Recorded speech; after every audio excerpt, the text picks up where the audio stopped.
السلام عليكم ورحمة الله وبركاته. الحمد لله أستعينه وأستغفره ونعوذ بالله من شرور أنفسنا ومن سيئات أعمالنا من يهده الله فلا مضل له ومن يضلله فلا هادي له وأشهد أن لا إله إلا الله وحده لا شريك له وأشهد أن سيدنا ونبينا ومولانا محمدا عبد الله ورسوله صلى الله عليه وعلى آله وصحبه وسلم تسليما كثيرا أما بعد فقد قال حق سبحانه وتعالى في القرآن العظيم والفرقان المجيد فأعوذ بالله من الشيطان الرجيم بفضل بسم الله الرحمن الرحيم ما أصاب من مصيبة إلا بإذن الله ومن يؤمن بالله يهدي قلبه صدق الله العليم.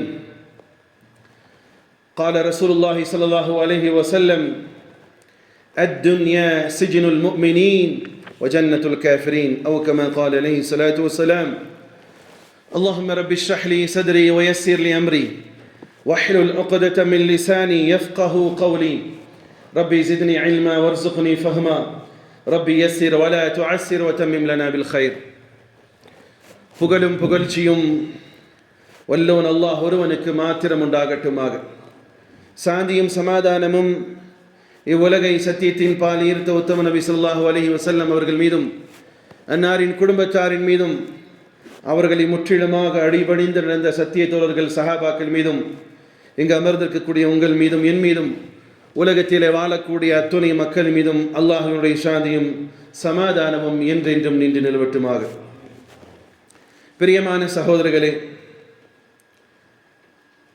மனித வாழ்விலே அன்றாடம்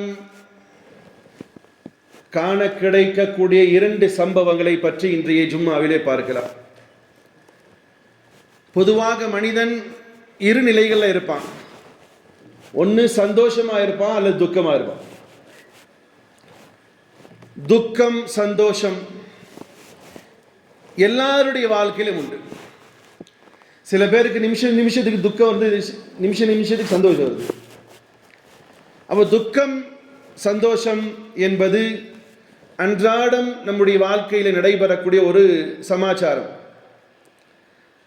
அல்லாஹும் குர்ஆன்ல சொல்றான் ஃபஇன்ன மஅல் உஸ்ரி யுஸ்ரா இன்ன மஅல் உஸ்ரி யுஸ்ரா. நிச்சயமாக கஷ்டத்திற்கு பின் லேஸ் இருக்கிறது, நிச்சயமாக கஷ்டத்திற்கு பின் லேஸ் இருக்கிறது. இந்த அடிப்படையில் துக்கமும் சந்தோஷமும் மனித வாழ்விலே உண்டு. ஆனால் துக்கம் மனசுக்கு ரொம்ப பெரிய பாதிப்பை ஏற்படுத்துது. சந்தோஷம் போகிற இடமே தெரியாம போயிடுது. கல்யாணம் அன்னைக்கு மாப்பிள்ளை சந்தோஷம், பொண்ணு சந்தோஷம், ஒரே சிரிப்பு மலை தான். அன்னைக்கு அவரு பட்ட சந்தோஷம் மாதிரி உலகத்தில் யாரும் படாத மாதிரி நினைப்பார் மாப்பிள்ளை. பொண்ணுக்கு ஆஹா ஒரே ஹாப்பினஸ். ஆனா ஒரு வாரம் 10 நாள், சில பேருக்கு 1 வருடம் 2 வருடம், அப்படி ஒரு சந்தோஷமான நாள் நடந்ததா என்றே யோசிக்க முடியாத அளவுக்கு சந்தோஷ நாள் போயிடுது. அல்லது இன்னைக்கு சும்மா நிறைய வீட்டில் சூப்பர் டிஷ் வச்சிருப்பாங்க இல்லையா? அந்த டிஷ் அந்த ஒரு அரை மணி நேரம் அந்த கம்மக்கும் வாடையில் சந்தோஷமா சாப்பிட்டுருப்பார். அசர் நேரத்தில் அந்த சந்தோஷம் எங்கே போச்சுன்னே தெரியாது. சந்தோஷம் என்பது சர்வசாதாரணமாக சொல்லிக் கொள்ளாமல் மறைந்து விடக்கூடிய ஒரு தன்மை. அதை துக்கம் இருக்கிறது மனுஷனுடைய ஆள் மனதிலிருந்து எழுந்து போவது என்பது ரொம்ப காலமாகும். என்ன கஷ்டப்படுத்திட்டாங்க, மனசு வலிக்குதுங்க. அதனால்தான் சில பாவிப்பலுக்கு போய் கோட்டை ஊத்துறான். ஏன்னா துக்கம் கலையுமாம்மா, முசீபத் பிடிச்சவனே கலையாது, இன்னும் ஏறும் உனக்கு துக்கம் நாள் வந்துடும். அப்போ துக்கம் போகிறது சாதாரணமான விஷயம் இல்லை, ரொம்ப நாள் ஆகும். சில பேருக்கு வருடங்கள் ஆகும், சில பேருக்கு 6 மாதங்கள் ஆகும், சில பேருக்கு தினங்கள் ஆகும், சில பேருக்கு வாரங்கள் ஆகும். ஆனாலும் கூட சந்தோஷத்தை கம்பேரிஷன் பண்ணோம்னா துக்கம் என்ன செய்யும், கொஞ்சம் நீடித்து இருக்கும். அதனால தான் புத்த மதம் ரொம்ப ஃபெமிலராக ஒரு பரவிய ஒரு மதம். இன்றைக்கும் புத்த மதத்தினுடைய ஃபாலோவர்ஸ் உலகத்தில் நிறைய பேர் இருக்கிறாங்க இல்லையா? சைனாவில் அதிகம், ஜப்பான்லேயே இருக்கிறாங்க, இந்தியாவில் இருக்கிறாங்க. அதனாலேயே அதனுடைய புத்த மதத்தினுடைய அடிப்படை ஸ்லோகமே என்ன சொல்லியிருக்கிறான் தெரியுமா? என்ன சொல்கிறான்? நல்ல ஒரு வார்த்தை அது, சர்வமும் சர்வ துக்கம்னு சொல்கிறான். என்ன சொல்கிறான்? சர்வமும் துக்கம், சர்வ துக்கம்னுவான். இப்படி கலிமால லா இலாஹ இல்லல்லாஹ் இருக்குது, பேசிக் ஆஃப் இஸ்லாம். அது மாதிரி அவங்களுடைய சர்வமும் துக்கம், சர்வ துக்கம். அந்த ஸ்லோகம் எல்லாம் மறந்து போச்சு ரொம்ப காலம். கச்சாமி இப்படிலாம் நிறைய வார்த்தைகள்லாம் வரும். அதில் சொல்லக்கூடிய வார்த்தை வந்து சர்வமும் துக்கம். உலகமே துக்கம் தான், டோட்டலாக முடிச்சிட்டான். உலக வாழ்க்கை என்னது? துக்கம், கஷ்டம் தான். இஸ்லாம் அதற்கு நேர்மறையாக சொல்லுகிறது. கஷ்டமும் உண்டு, துக்கமும் உண்டு, நல்வாழ்வும் உண்டு, சந்தோஷம் உண்டு. துக்கமும் உண்டு, சந்தோஷமும் உண்டு. அதுதான் காலிபன் சொல்லக்கூடிய கவிஞர் சொல்கிறார், இது இஸ்லாமியர்களுக்கு பொருந்தும். கைதே हयात और बंदे गम असल में दोनों एक हैं, मौत से पहले आदमी गम से नजात पाए क्यों. ஒரு நல்ல ஒரு உணர்வு பூர்வமான ஒரு வார்த்தைகள். எப்படின்னா, கைதே ஹயாத் பந்தே கம், ஒரு கைதியான வாழ்க்கையே ஒரு சோகமான வாழ்க்கை தான். கைதியான ஒரு வாழ்க்கையே இந்த ஸ்லோகத்துக்கு ஒத்து வரும். எது? சர்வம் துக்கம்ங்கிற அந்த வார்த்தைக்கு என்ன வார்த்தை வரும்? இந்த காசியுடைய கவிதை வார்த்தை சூப்பராக வரும். கைத ஹயாத் பந்தேகம், ஒரு கைதியான வாழ்க்கையே ஒரு கவலையான வாழ்க்கை. எப்படி? ரசூலுல்லாஹி ஸல்லல்லாஹு அலைஹி வஸல்லம் ஹதீஸை பார்க்கலாம். அஸ்ஸிஜ்னு அத்துன்யா சிஜ்னுல் முஃமினீன் வ ஜன்னத்துல் காஃபிரீன். இந்த உலக வாழ்க்கை இருக்கிறதே மூமின்களை பொறுத்தவற்றிலும் எப்படி ஒரு சிறைச்சாலையான வாழ்க்கை. நிராகரிப்பவர்களுக்கு இந்த உலக வாழ்க்கை என்னது? சொர்க்க வாழ்க்கை. இப்போ இந்த ஹதீஸுக்கும் இந்த இவர் சொன்னதுக்கும் ஒத்து வருதா? ஆனால் அங்கே சொல்லப்பட்டது வேற. ஹைர். ஏன்? காரணம் என்னன்னு சொன்னால், ஜெயிலுக்கு போகிறவன் தானாக போகிறானே, நான் வரேன்ட்டு போக மாட்டான், இழுத்து கொண்டு போவார்கள். சரி, ஜெயிலிருந்து வரக்கூடியவனும் கூட அவன் விரும்பிய நேரத்தில் வெளியே வந்துடலாமா? வர முடியாது.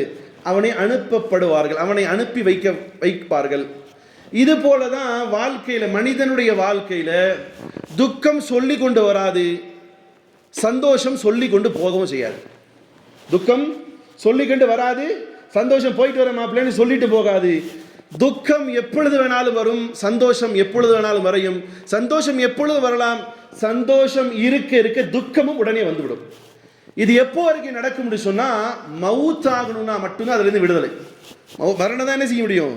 சந்தோஷத்துக்கு துக்கத்துக்கு விடுதலை எங்கேதா? அதுதான் அந்த காசியுடைய கவிதை சொல்கிறது. கைதே ஹயாத்தோ பந்தேகம் அசல் தோனோ ஏக் ஹை ஹை. ஒரு கைதியான வாழ்க்கையினுடைய வாழ்க்கை இருக்குது, உண்மையிலே கைதியாக இருப்பதே ஒரு கம், கவலை. மௌத் சே பஹலே ஆத்மி கம் சே நஜாத் பாயே கியூ. மவுத்தாறதுக்கு முன்னாடி மனுஷன் இந்த கவலையான வாழ்க்கையிலிருந்து விடுபடுவது என்னன்னு கேட்குறான். சார், கவலை எல்லாத்துக்கும் இருக்கா இல்லையா? கவலைப்படாத ஆளுண்டா? உலகத்தில் எல்லாம் இருக்கான்.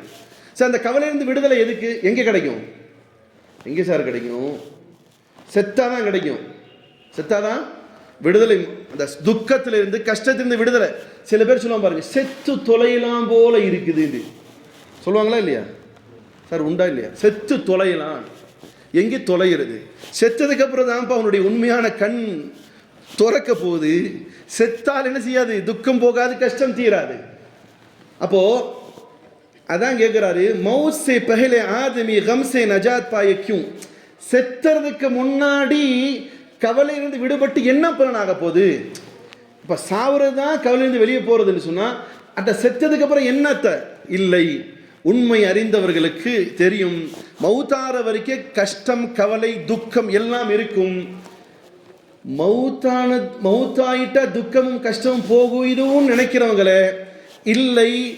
உண்மையாக அல்லாஹ்வை பற்றி தெரிந்தவர்கள் சொல்வார்கள், மரணத்திற்கு பிறகு இருக்கக்கூடிய கஷ்டம் இந்த உலகத்தினுடைய வாழ்க்கையை விட பல கோடி மடங்கு கஷ்டம். உண்மையா இல்லையா சார்? உலகத்திலேயாவது கஷ்டம் தீர்றதுக்கு வழி இருக்கு. குறைஞ்சபட்சம் டிப்ரெஷன் மாத்திரையாவது, தூக்க மாத்திரையாவது 10 போட்டால் அவன் என்ன செய்வான்? இந்த சிந்தனை இல்லாமல் படுத்து கிடப்பான். மௌத்தில் அப்படி ஆகுமா? மரணத்திற்கு பின்னாடி இவங்க கபரில் வச்சுட்டு வந்த 7 அடி சத்தம் கேட்கக்கூடிய சூழ்நிலையில் யார் வந்துடுவா? யார் தவறுவா? மலக்குமார்கள் வந்துடுவாங்க. அப்போ அங்கே இப்போ உண்மையான விஷயம் என்ன? மரணம்தான் மனிதனுக்கு துக்கத்திலிருந்து விடுதலை. சரி, மரணத்திற்கு பிறகாவது துக்கத்திலிருந்து விடுதலை பெற்றானா இல்லையா என்று சொன்னா, அங்கே அதை விட மிகப்பெரிய துக்கம் இருக்கு.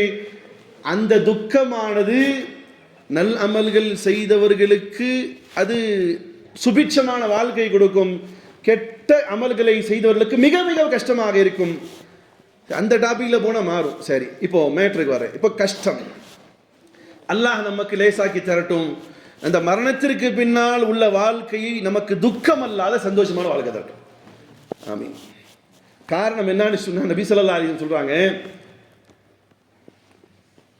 அல்லாஹ்வுடைய இரக்கம் இல்லாமல் ஒருபோதும் ஒரு மனிதன் சொர்க்கம் பெற முடியாது.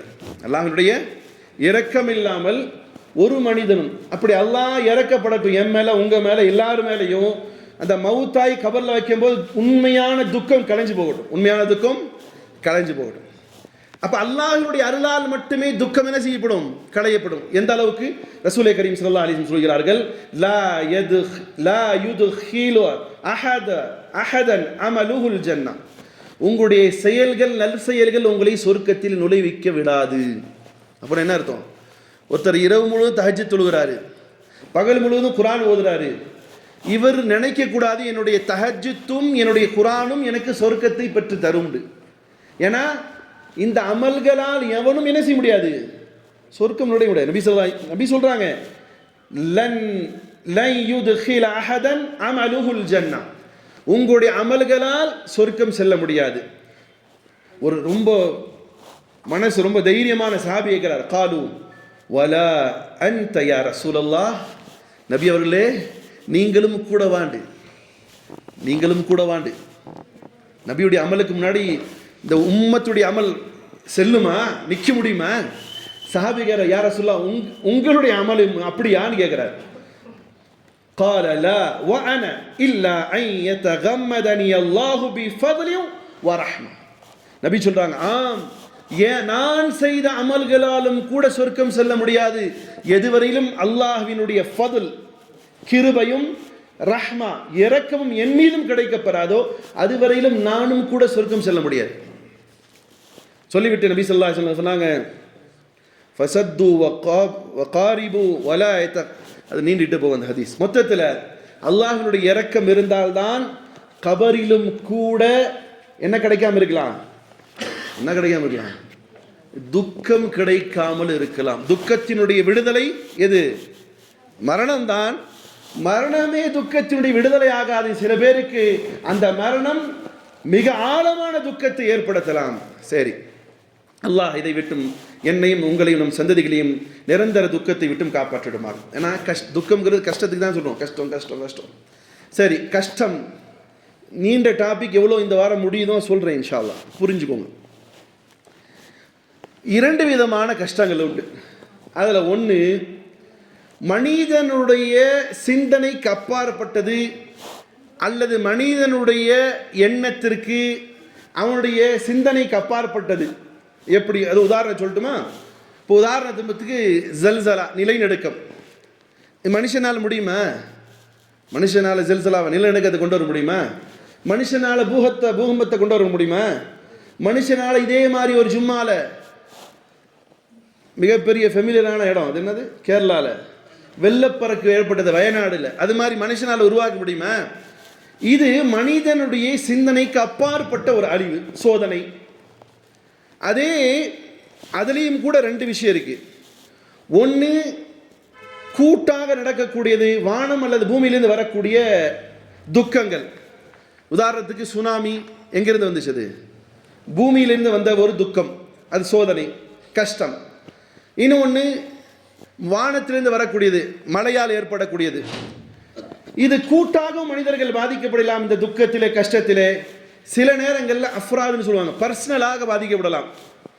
இது எப்படின்னு சொன்னா, உதாரணத்துக்கு ரோட்ல போயிட்டே இருக்காரு, நல்லா தான் போன மனுஷன் பின்னாடி பஸ்காரை வந்து இடிச்சிட்டான், மவுத் ஆயிட்டார். இது இவர் மேலே தவறு இருக்கா? இவர் மேலே தவறு இருக்கா? இல்லை. ஆனாலும் இவருக்கு நிகழ்ந்து இருக்கிறது. உட்காந்துட்டு இருந்தால் திடீர்னு மழை பெஞ்சு வீடு இருந்து இவர் வீடு மட்டும் இடிந்து விழுந்துருச்சு. இது என்ன துக்கமா சந்தோஷமா? துக்கம். கரண்ட்டு ஷாக் அடிச்சிருச்சு, இது ஒரு சோதனையா துக்கமா? ரெண்டுமே ஒன்று தானே. கரண்ட்டும் அடிச்சிச்சு, துக்கம். இவைகள் எல்லாம் இவனுடைய சாய்ஸுக்கு அப்பாற்பட்டது, மனுஷனுடைய சாய்ஸுக்கு அப்பாற்பட்ட வந்த துக்கங்கள். இதை என்ன செய்யணும்? இப்போ உதாரணத்துக்கு இதுலேயே சொல்லலாம், ஒரு மனுஷன் போய் செக் பண்ணான், நல்லா தான் இருந்தான், ஸ்வீட்டாக தின்றுட்டு இருந்தான். திடீர்னு எதிர்பாராமல் 15 ரூபா தான் சுகரு டெஸ்ட்டு ஃப்ரீன்னு போட்டுருந்தான் மெடிக்கலுக்காரன். போய் எதாச்சும் செக் பண்ணிட்டான், 420 இருக்குன்ட்டான். எவ்வளோ இருக்குன்ட்டான்? சுகரு. இந்த கேம்ப் போட்டுட்டு இருந்தான், அங்கிட்ட இருந்து கிராஸ் ஆனவன் டீ சாப்பிடலான்னு போன, மாப்பிள்ள வாடா ஃப்ரீ கேம்ப் பண்ண, உள்ளே போயிட்டான். உள்ளே போனது ப்ரெஷர் செக் பண்ணான், 170 180ன்ட்டான். இது இவனால் நடந்ததா? எதார்ச்சியாக போனால் இவனுக்கு தெரிஞ்சிருச்சு. இவர் கஷ்டப்படுவாரா சந்தோஷப்படுவாரா? ஐயா எனக்கு சுகர் 420 இருக்குன்னு சந்தோஷப்படுவாரா? இவர் என்ன செய்வார்? உடனே துக்கம் ஏற்படும். இப்போ இந்த துக்கத்துக்கு என்ன செய்யணும்? இதுக்கெல்லாம் தீர்வு என்னன்னு சொன்னால், ஆங்கிலத்தில் ஒரு பழமொழி சொல்லுவாங்க, what cannot be cured most be endured. இந்த மாதிரியான சம்பவங்கள், குணப்படுத்த முடியாத சில தன்மைகளுக்கு அதுக்கான தீர்வு என்னன்னு சொன்னால், அதை சகித்துக் கொள்வதே தீர்வு. மாத்திரை சாப்பிட்டு தான் ஆகணும், சாகிற வரைக்கும் சாப்பிட்டாலும் சில நேரங்கள் நீ சாப்பிட்ற மாத்திரையை உன்னை சாவடிக்கவும் கூடும், நீ சாப்பிட்ற மாத்திரை உன் கால் எடுக்கவும் கூடும், இன்சுலின் போட்டாலும் இது உன் தலை எழுத்துங்கிற மாதிரி ஆகும் பொழுது, இதற்கு தீர்வு என்னன்னா, இந்த துக்கத்திற்கு தீர்வு என்னன்னா, சகிப்போடு இருந்து கொள்வதுதான் தீர்வு. இதுக்கு சார் கரண்ட் அடிச்சிருச்சு, அல்லா காப்பாற்றணும், வீடு இழுந்து விழுந்துருச்சு, அல்லா காப்பாற்றணும், நிலைநடுக்க வந்துருச்சு, மலை சேதாரம் வந்துருச்சு, இதுக்கான தீர்வு, இந்த துக்கத்திற்கான நிலைகள் என்னான்னு சொன்னால் சகிப்பு மட்டுமே. இதற்கு அதுக்கு தான் அரபியில் சொல்லுவாங்க, ஒரு மனுஷங்கிட்ட போய் கேட்டிருக்கிறாங்க அரபில், நைட்டில் தேல் கொத்திருச்சுன்னு. நான் ரொம்ப நாளாக நினச்சேன் தேல் கொத்துன்னு செத்து போயிடுவான் மனுஷன். நேற்று தான் எனக்கு புரிஞ்சு, எங்கள் அம்மாவுக்கு சின்ன வயசில் கொத்திருக்கு. அது என்னடா, அதுக்கு தகுந்த மாதிரி இன்றைக்கி டாபிக் எடுத்து அதே வருது. என்னம்மா உடனே ஹாஸ்பிட்டலுக்கு கூட்டுவோம்? இல்லைப்பா நைட்டில் நன்னா ஓதி விட்டார், காலையில் சரியாயிடுச்சு. அரபியில் பழமொழி சொல்லுவாங்களாம், நைட்டில் தேல் கொட்டிருச்சுன்னா என்ன செய்யணும்னு.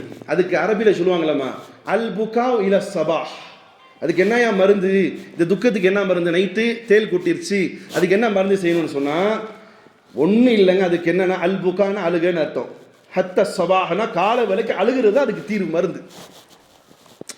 புரியுதா? சில சோதனைகள் கஷ்டங்கள் துக்கத்துக்கு வந்து சகிப்பு மட்டுமே. ப்ரெஷர் வந்துருச்சு, சுகர் வந்துருச்சுன்னா என்ன செய்வார் அவர்? ஒன்றும் செய்ய முடியாது. தாய்த்தா வாங்கி கட்ட முடியும்? அமைதியாக போகணுதான், விதியேண்டு போகணும். இது ஒரு சில மனிதர்களுக்கு வரக்கூடிய துக்கங்கள். இப்போ இந்த நேரத்தில் ஒரு மூமியினுடைய தன்மை எப்படி இருக்கணும்னு சொன்னால், அல்லாஹ்வுடைய வசனங்கள் வழிகாட்டுகிறது, மா அஸாப மின் முஸீபத்தின் இல்லா பிஇذனில்லாஹ். எந்த ஒரு பிரச்சனை துக்கம் வந்தாலும் இது யாரால் வருகிறது? மா அஸாப மின் முஸீபத்தின் இல்லா பிஇذனில்லாஹ். இது அல்லாஹ்வுடைய உத்தரவு கொண்டு தான் வந்திருக்கிறது. தேல் கொத்திருச்சு, ஷாக் அடிச்சிருச்சு, வீடு இடிந்து விழுந்துருச்சு, போகும்போது பின்னாடி ஒருத்தர் வந்து இடிச்சு விட்டான், கால் ஃப்ராக்சர் ஆயிடுச்சு. இப்போ இதுக்கெல்லாம் என்ன செய்யணும்னா, அவன் மேலே ஆத்திரம் படுறதை விட நம்ம எடுக்கக்கூடிய வசனங்கள் நமக்கு ஆறுதலாக சொல்லுது, மா அஸாப மின் முஸீபத்தின் இல்லா பிஇذனில்லாஹ். எந்த ஒரு துக்கம் உங்களை நேர்ந்தாலும் இது அல்லாஹ்வுடைய முடிவால், அல்லாஹ்வுடைய ஏற்பாடால், அல்லாஹ்வுடைய அனுமதியோடு தான் நடந்திருக்கிறது. பியதிக்கல் கைர், அவனுடைய கையில் தான் நலவு இருக்கு, அவன் கையில் தான் நலவு இருக்கு. சரி, அல்லாஹ் இதை செஞ்சு ஒருத்தர் இடிச்சிட்டான், வண்டியில் கொண்டு டம்டு, அதுக்காக வேண்டி கேஸ் போடாமல் இருக்கணும் இல்லை. இந்திய அரசியல் சாசன சட்டத்தின் பிரகாரம் என்ன செய்யணுமோ செய்யலாம், இல்லை மன்னிச்சு என்ன செய்யலாம், மனிதாபிமான வழியில் சரி தெரியாம விட்டா மன்னிச்சு விடலாம், இது உங்களுடைய சாய்ஸு. ஆனால் இப்படி ஆயிடுச்சேன்னு துக்கம் படுறது முஸ்லீமுக்கு அழகு கிடையாது. புரியுதா? பிரச்சனை தீர்வு வேற, இப்படி ஆயிடுச்சு ஐயோயோ போச்சே இடிச்சிட்டானே இப்படின்ட்டு வெக்ஸ் ஆகிறது இஸ்லாம் என்ன செய்யாது. புரியுதா? வெக்ஸுங்கிறது இந்த துக்கம், வெக்ஸ் ஆகிறது இஸ்லாம். இந்த நேரத்தில் ஒரு இஸ்லாம் என்ன சொல்லுதுன்னா, அரபி இதில் சொல்லுவாங்க, உருதுல சொல்லுவாங்க, ராதி பரதாயரப். ஃபார்சியில் அந்த வார்த்தை ராதி பரதாயரப். நான் பொருந்திக் கொள்கிறேன், அல்லாஹ் இதுதான் எனக்கு செய்யணும்னு எழுதியிருந்தான்னு சொன்னால் அதை நான் என்ன செய்கிறேன், அக்செப்ட் பண்ணுறேன். இதுதான் இந்த சோதனை, இந்த பிரச்சனை, இந்த துக்கத்திற்கான தீர்வு.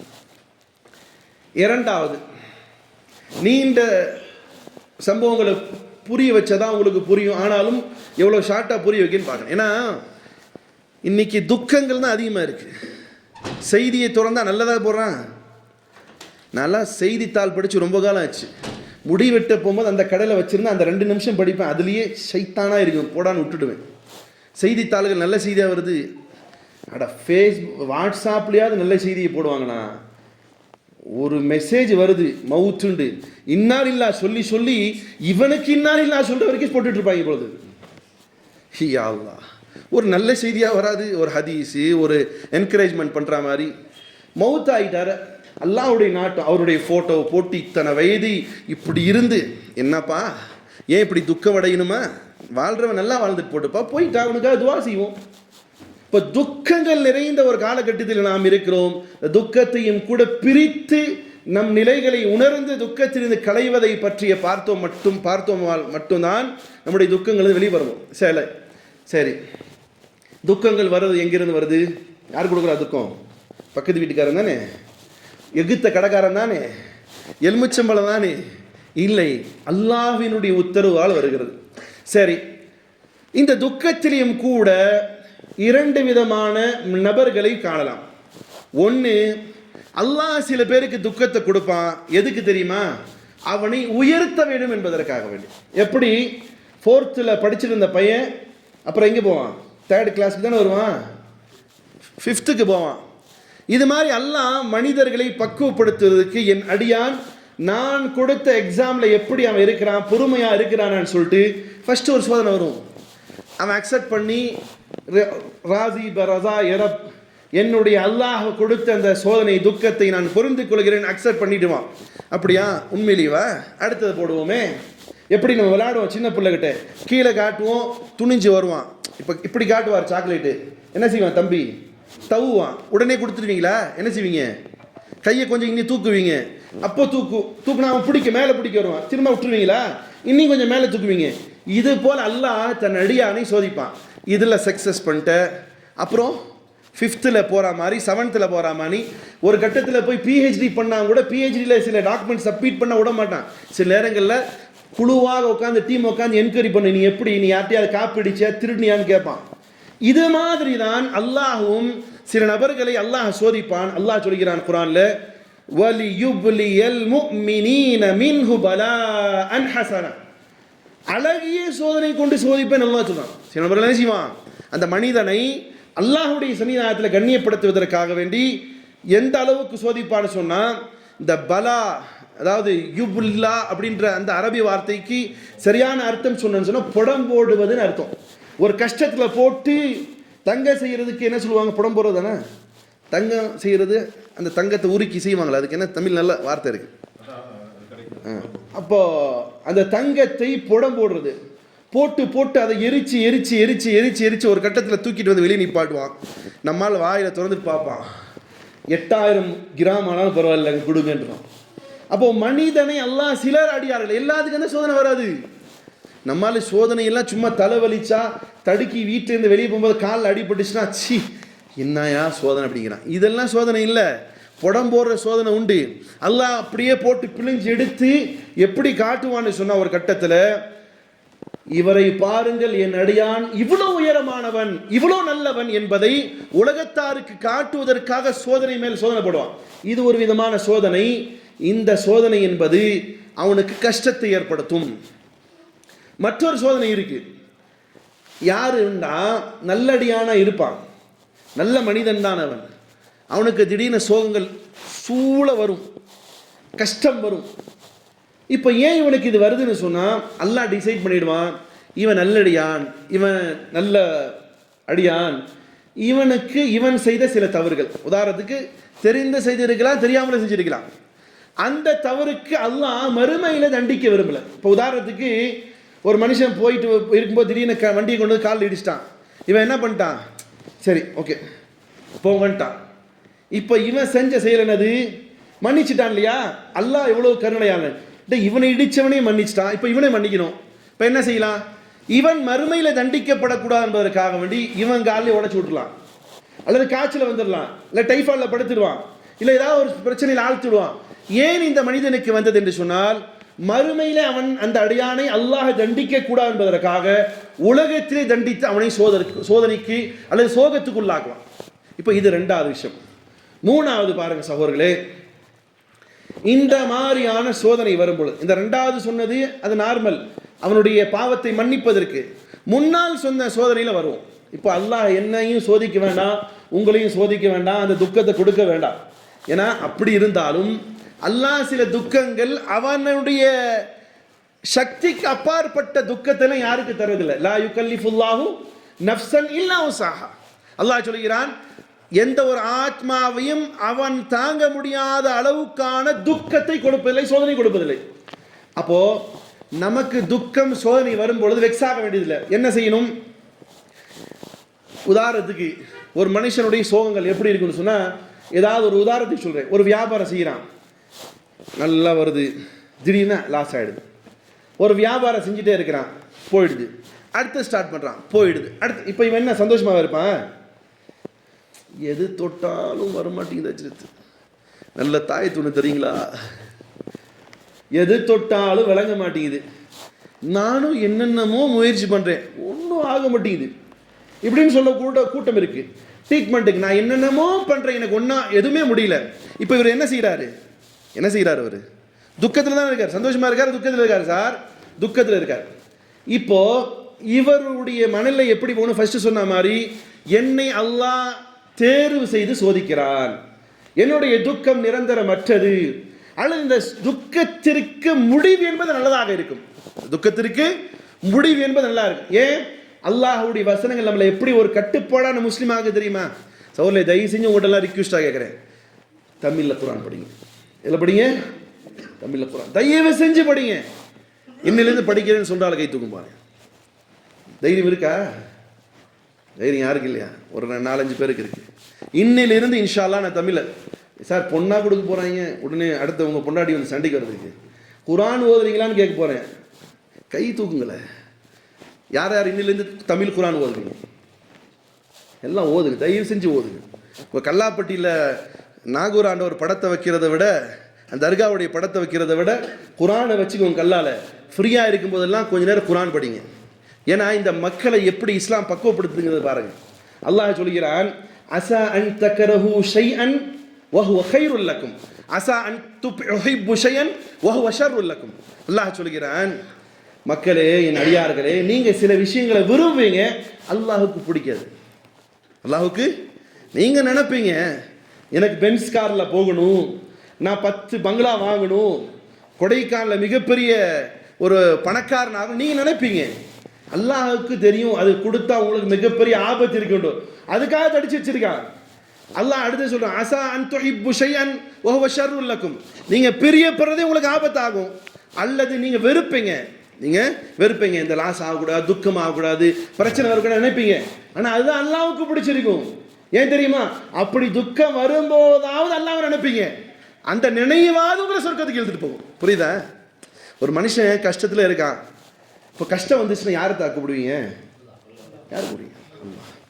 இப்போ இந்த கஷ்டத்திலையாவது அல்லாஹ்வை கூப்பிடும்போது அல்லாஹ்வை நினைச்சிட்டீங்களா, அந்த நினைவாவது உங்களை என்ன செய்யும்? சொர்க்கத்துக்கு கூட்டு போகலாம். அதனாலையும் கூட நடக்கலாம், உங்களுக்கு நல்லதுதான் நடக்கும்.